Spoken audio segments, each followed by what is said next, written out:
doing? Say hi, Dad. Say hi. Say hi to the vlog. Ah. Say, hey, my name is Mansoon. Mansoon. I feel like we're making a really terrible like family home video right now. It sounds exactly like that.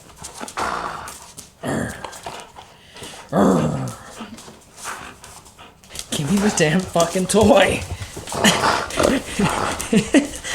Give me the fucking toy. Ow, you hurt my hand now. Hey! Chill.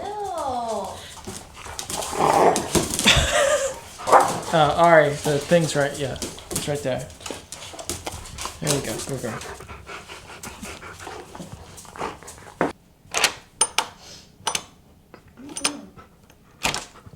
What are you doing? Stop. Go!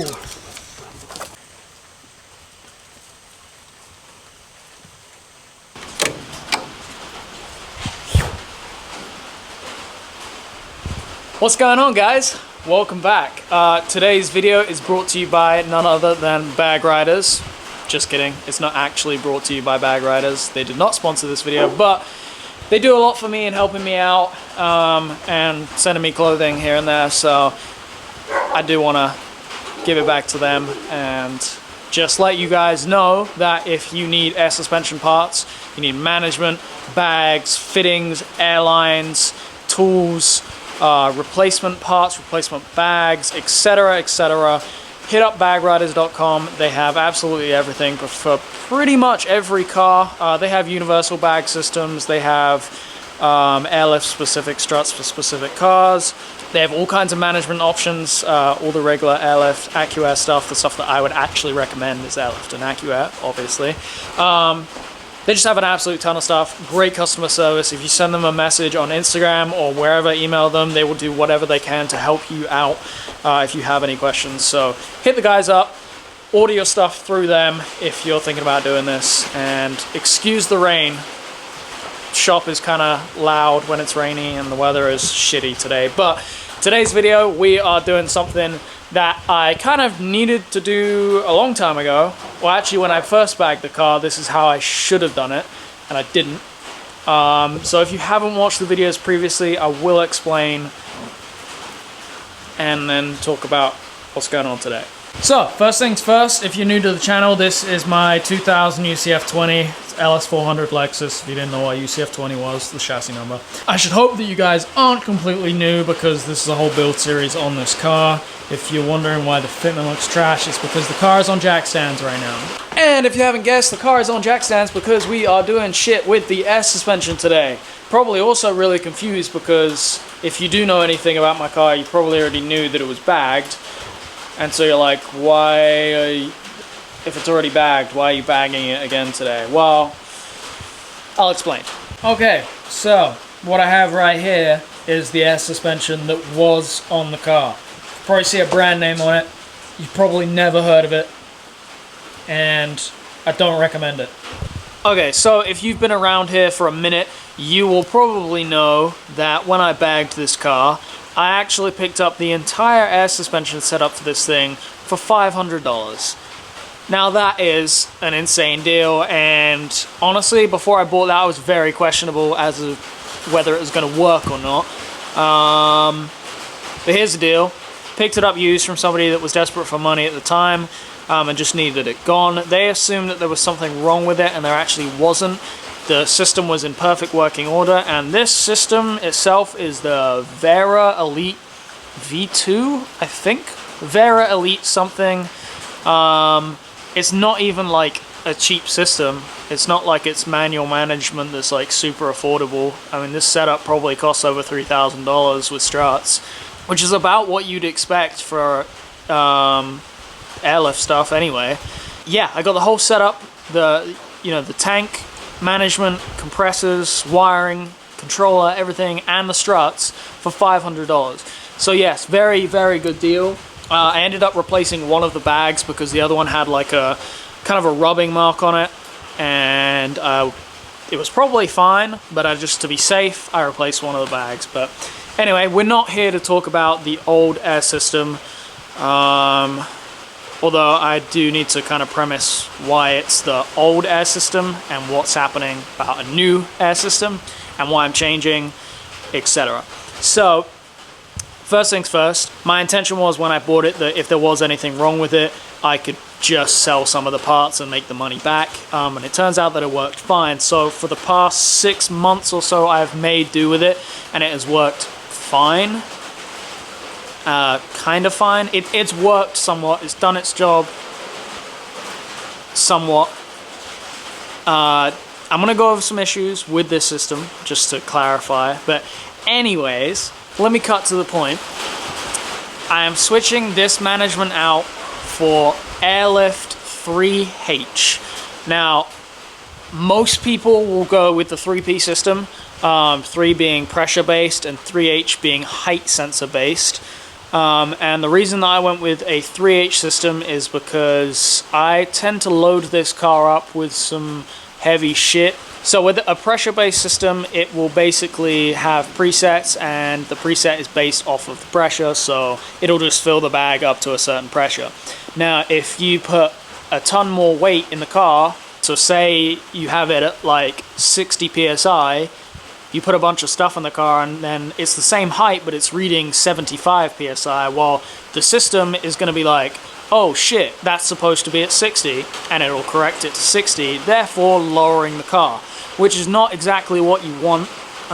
If you want to be kind of careless, not careless, but if you want to be a little bit more carefree with your car and just be able to hit a button, it go to that height and stay at that height, 3H is the way to do it. Now that is a height sensor based system, and basically it just has these rods that are in the wheel wells that attached to like a control arm, and it just reads whatever height it's at.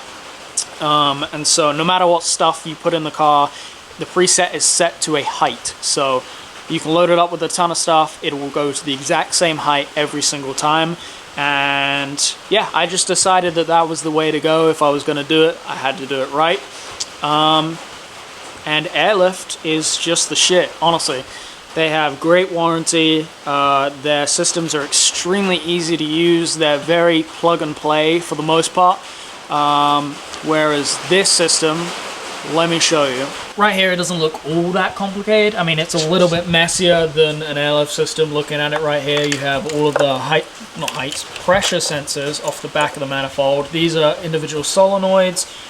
You have your ins and your outs, so this is for like airing out, this is for airing up. And then this is the outlets for the airlines, the exhaust line right here, and then obviously these are just wiring for compressors. You'll have those whatever system you run. And then there is the tank sensor right here. That doesn't look all that scary when it's out of the car like this, but allow me to show you this. This right here is the fucking mess of the rest of it. You probably have no idea what the fuck you're looking at here. I will tell you that these main plugs basically plug up for the solenoids. You have the wiring for the compressors and the grounds for those. These are all my airlines. Everything comes into this like relay box and goes out, and it's just a fucking mess of shit. And I cannot stress how nice it is, or hopefully how nice it is, to have Airlift where I just plug pretty much one thing up and then I have to tap into a couple other things, run the grounds. I'm like, that's about it. Like, all of this mumbo jumbo doesn't have that with an Airlift system. Also, the major downfall of this system is that this manifold is not sealed like an Airlift system is. I have had so many issues with this, specifically on the rears, which is these two outs right here, because if I ride really low in the rear, it almost, I think, it causes like a vacuum in the bag, and it sucks debris into this management somehow, right?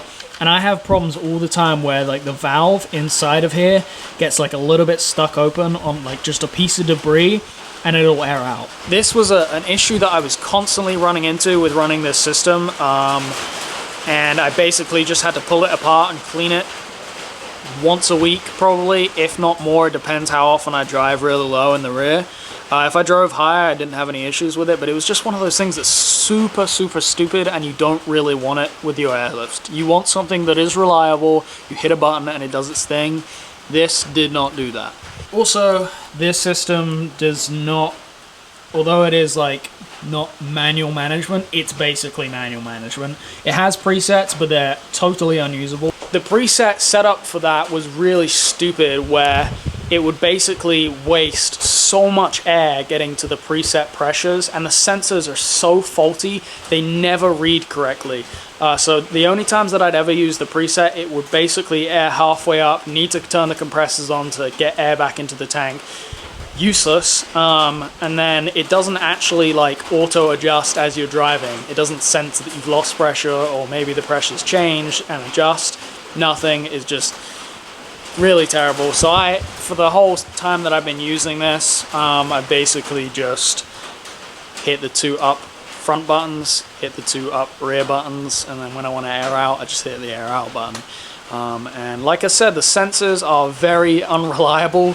So oftentimes I'll be driving and all of a sudden one of them will start reading crazy, crazy high, and it's just, have no idea how to explain it. It's not that there was like tons of pressure in the bag all of a sudden, it's just the sensor's weird. So yeah, it just really did not work well for me. Now, I'm not coming here to trash this system at all. That is not what I'm trying to do, but I am just relaying the information from my experience with this system and why I'm switching over to now this system. So there is no point in me getting rid of this perfectly good tank and these perfectly good compressors. I've actually only been running 1 compressor the whole time that I've been using this, because every time I ran 2, it was something to do with the ignition wire that I tapped into. It would drain too much power when I'd use 2, and basically it would either fill up slower than just using 1, or it would blow a fuse on one of them. So I pulled the fuse on one of the compressors and then just ran 1. The Airlift system right now is just set up to run 1 compressor. I will get a secondary harness a little ways down the line. I just don't need it right now, so we're going to use 1 compressor. They'll both still be in there, but 1 will be wired up, and then using this tank still. And basically we're just going to throw this piece out and replace it with the Airlift manifold. Then I will be using the airlines still. Obviously there is no point in running entirely new airlines. I mean, sure, you could if you really wanted to be safe, but I know that these have no issues whatsoever. They're already ran under the car, and they're zip tied to the fuel rails, so I'm fine with keeping those. Basically just going to plumb those up into the new system. And the biggest hassle is pretty much going to be pulling out the whole wiring harness from the old one and running the new wiring harness up the entire length of the car, which actually runs underneath here, I believe. Yep, there you go. This red wire right here runs the whole end of the car up through the firewall and through the fender. So that's going to be a little bit of a hassle, but we just got to get it done. And then the final piece to the puzzle will be doing the height sensors, which is the main thing that I think scares people off of doing the 3H system. I do want to let you guys know that if you own a luxury boat like this, some of these cars come with factory headlight leveling, which uses very similar sensors. And so basically what I'm going to do is I'm just going to use the bracket for that from the factory for the Airlift sensors. And the fronts look like it's going to be pretty simple. The rears look a little bit more complicated. I may have to cut and shorten the rod piece for the sensors, but that will be in a different video. Mainly today we're just going to start plumbing some of this stuff up, and then we'll move on to doing the sensors in tomorrow's video probably. Yeah, I guess let's get started. Out with the old, in with the new. Look at the difference. Look at this fucking spider web of bullshit. And then look at this cleanly packaged, clean-shaven, bald-headed, smooth, bullsack looking Airlift fucking block right here. This thing is made so nice. It looks nice. Just, which would you rather have in a show car? Would you rather have that on display or this? I did make a little oopsie when I bought this airlift management. I accidentally bought 3/8 instead of 1/4 inch. But it's not the end of the world. It shouldn't be an issue. I bought some push-to-connect fittings that basically adapt. Gonna make it work. Don't make the same mistake I did. When you order your system, make sure you select the right one that you want. I recommend 1/4 inch because most cars don't need a 3/8 inch line. The bigger lines are kind of better for like trucks and really heavy shit. Cars, it's not really that necessary. I mean, it may have helped with this car. I think it's pretty heavy, but yeah. So I'm actually going to reuse this floor piece right here because for now I'm kind of being lazy. Eventually I plan to do like a piece of wood that's the shape of my like underfloor wheel well, and then do a dual tank setup. But right now I just want to get the system like wired up in there. I don't really have the money to be spending on a secondary harness and the secondary tank and then doing all the work for the wood. So I'm going to be a little bit lazy right now and just make use of this floor piece and then come back to it over winter. My trunk setup does not need to be pretty at all because I'm keeping it under the floor. I like full use of my trunk, and me personally, I hate seeing trunks open at a car show. Unless it's a hatchback, it just looks really bad for pictures. I appreciate and love trunk setups, trunk builds, they're awesome, but me personally, I like mine hidden under the floor so I can have full practicality of the trunk. What you are looking at right here is the wiring harness for the airlift system. May look a little intimidating, all wiring does to me. But let me just tell you, this system is extremely self-explanatory. Each of the wires is actually labeled on the wire as to what it is, and they're all very well contained. So at this end, this is the main plug that plugs into the manifold, so this will be in the trunk. If you follow it down, which I should probably lay this out in a more organized fashion. So you'll follow it down, and here you come to a point where like there's other shit coming off of this. This is the compressor shit right here. Focus. Okay, this is for the compressor. So you have the red and the black wire. The red is for the compressor power, and the black is for the ground. You have a relay right here, which actually you want to run an inline fuse on the compressor. So between this red line and the red line that is probably going to come off of the compressor, this one right here, you want to run a fuse in between. Relay box, so follow this up a little bit further. These are the pieces that come off for the height sensors. We're not going to get to those just yet, but you follow this up a little bit further, come all the way around. It's just super fucking long. At this point it comes all the way, where am I? Look, it just comes all the way up to the front of the car, where it then splits into two. You have your negative and your positive, and an inline fuse up here. Now, I will recommend that if you're going to run dual compressors, you should probably upgrade the wiring harness. Getting a nice, big, thick, chunky, thick ass with like 12 C's on the end of that thick type cable to run up to the front, because it's going to drain a lot more power, and it just makes more sense to do that. And you can run bigger fuses if you want to. 30 amps seem to work fine for me, and I'm a little more skeptical about upping the fuses. And I don't know all that much about wiring, so I don't like to fuck with shit.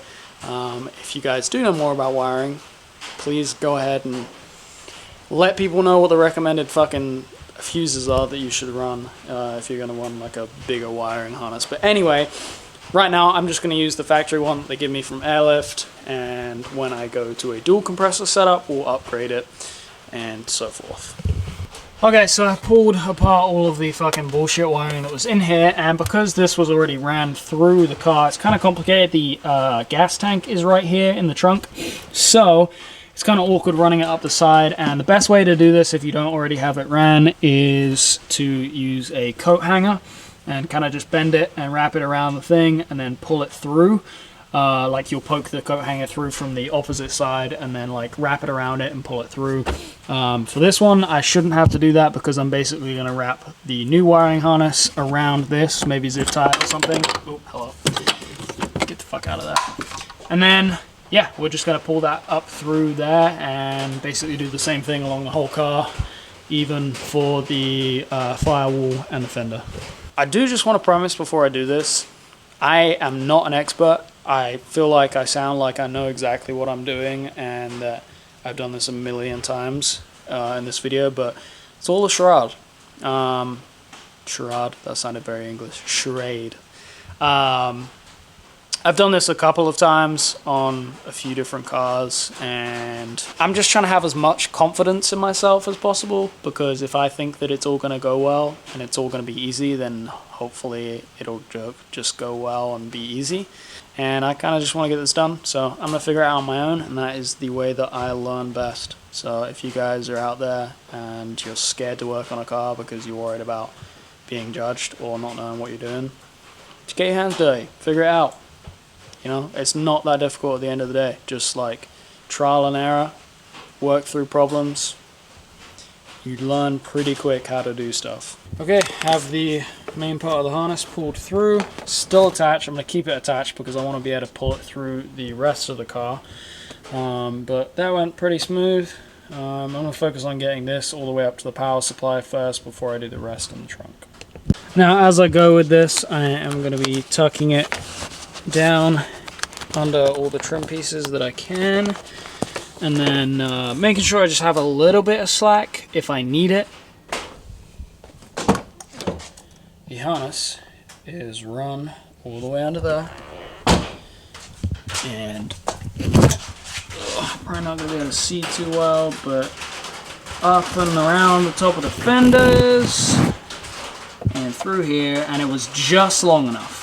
Just exactly long enough. Ignore the nasty old battery, but positive and the negative, just long enough. Okay, so the wiring harness is ran, comes back to the trunk, plugs up to the manifold, super easy, just one plug like that. Next thing I need to do is the compressor wiring, so I basically just need to butt splice the black to the black and the red to the red.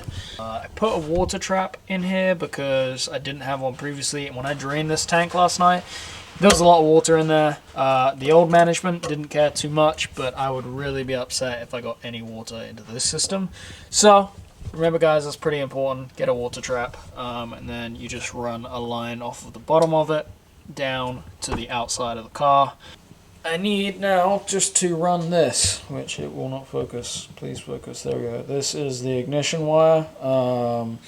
So when I did the ignition wire before, I had it tapped into one of the fuses in the fuse box under the car. Ideally, you want to tap into something that is a true ignition source. So the fuel pump, maybe. Something that stays on when you crank the car.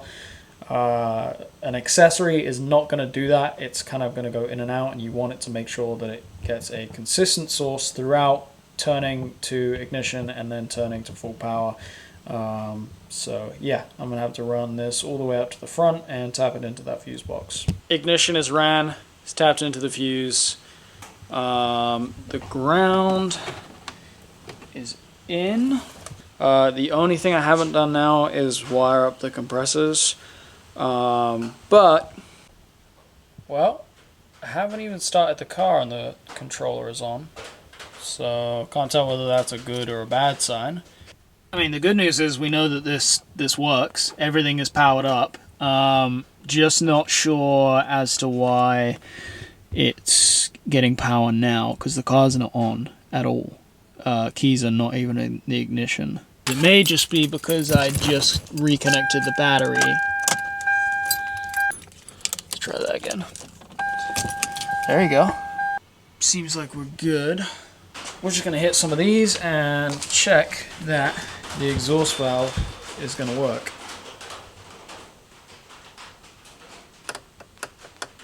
Yep. Alright, so now I want to try turning the car off and seeing if this loses power. Turn this off. Oh! That is good news. Let's put the keys back in. See if it comes on when I switch to ignition. Hey, look at that motherfucker. Oh, yep. Boom. Well, that makes me feel pretty good. Most of that is done. That was honestly the easiest part of this, I believe. The height sensors are definitely going to be the hardest part, but the good news is that it's in there. That's good. If everything else fails, we still have the 3P until I figure out the height sensors, but I'm pretty happy with the progress so far. I'm stoked. That worked first time, no issues. But yeah, hope you guys enjoyed the video. I am by no means a professional installing air suspension. I'm in no means a professional in working on cars at all. I'm actually very amateur, and I'm just figuring this out as I go. So I apologize that I sound like I know what I'm doing in this video, but that's purely a charade for you guys. But yeah, if you guys are interested in picking up some air management, bags, anything that is air suspension related, hit up Bag Riders. Yeah, they have absolutely everything you could possibly need, and I will be continuing to pick up more stuff from them for this as it progresses. And also, if you guys want to install air suspension but you don't know what you're doing, I would recommend having a professional install it. I actually had my previous air suspension installed professionally by my buddy Stefan.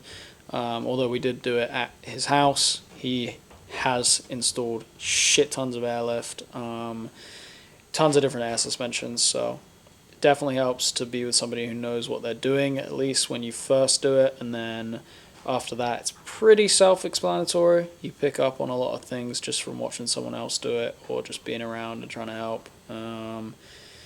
Yeah guys, that's it for today's video. I hope you guys enjoyed. If you didn't, let me know. If you did, let me know. I don't care. Either way. But yeah, thank you guys for watching. We'll see you again probably tomorrow.